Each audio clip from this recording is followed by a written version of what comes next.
In this lesson, we're going to learn about bracing the wall. So if during construction you're building a wall here and you've got all these bits of wood that go this way, what you need is another big piece of wood that covers across all of them so that it holds them all steady.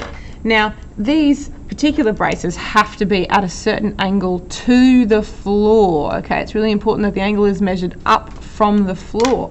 Now, if the brace has an angle that is too big, it is not actually going to cover the rest of the bits of wood. If the angle is too small, it's not covering enough of the wall.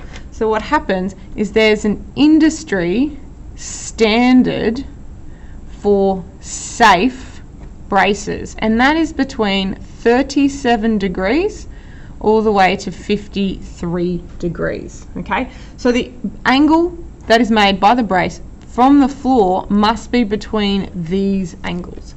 Now, if we're working with a lot of angles, what we have to now work with is trigonometry, because we're going to be doing some of that, and you have to remember your SOHCAHTOA, TOA, your sine, your cos, and your tan. So sine of the angle equals O over H, cos of the angle equals A over H, and tan of the angle equals O over A. All right, that's to refer back to later on. Let's look at our examples. We have a wall here. It is 1.9 meters across and it goes up to the ceiling 2.4 meters. We want to figure out if the angle made by the brace is industry standard. So let's do some work here. We have to remember, draw a triangle to start with, and this is where our right angle triangle is. You need to identify that first, and then I would recommend redrawing it. So here's your right angle, 2.4, 1.9, and here's the theta.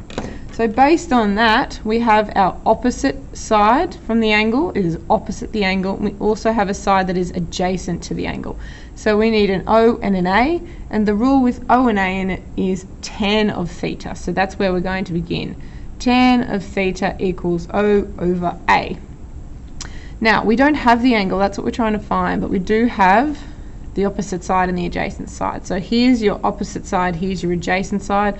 Opposite 2.4 divided by our adjacent, which is 1.9. Now we need to try and find the angle, and the only way we can get the angle on its own is to take this tan to the other side of the equal sign. When we do that, it becomes inverse tan. So inverse tan of our 2.4 divided by 1.9. If we get our calculator out and do that, remembering our tan button is here to do inverse tan, we need to do shift tan, oh, I've pressed something else, shift tan, and then 2.4 divided by 1.9, and we get an answer of 51.63. and remember, a theta is an angle, so our answer is in degrees.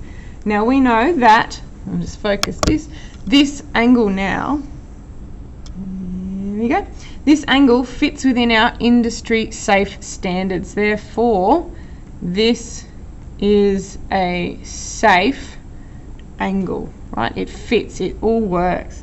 Now let's have a look at this particular example down here. This time we have an industry safe standard, and what we want to do is find out how long the brace is going to be. We want to find out how long the piece of wood is going to be that needs to go from one corner of the wall to the other corner. So let's draw our triangle to start with. We've got our right angle here, so what we've got is a right angle triangle that looks like this. 39 degrees is here, X 2.4, and let's label our sides. We've got this one which is opposite our angle, and this one which is opposite our right angle, so it is the hypotenuse. This time we have an O and an H. O and an H belongs to sine, so we're going to use sine of theta equals O over H. This time we have theta, so we can actually put it in here. So we've got sine of 39, our angle, is equal to 2.4, our opposite side, divided by x. We don't know what that one is yet. Now when the x is on the bottom, you can do a switch. The way we rearrange this is to put x on this side, and we take this side across and put it underneath the fraction. So 2.4 divided by sine of 39. Right, let's get our calculator and do that one. 2.4 divided by sine of 39. That's going to give us 3.81, and remember we're trying to find the length of the brace here, which means we can actually say that this is in meters. So bracing the walls, we are trying to make sure that the angle is industry standard and safe. So to find the angle, we need to use our inverse trigonometry rules, but to find our length of the brace, we can just use our normal trigonometry rules, so without the inverse.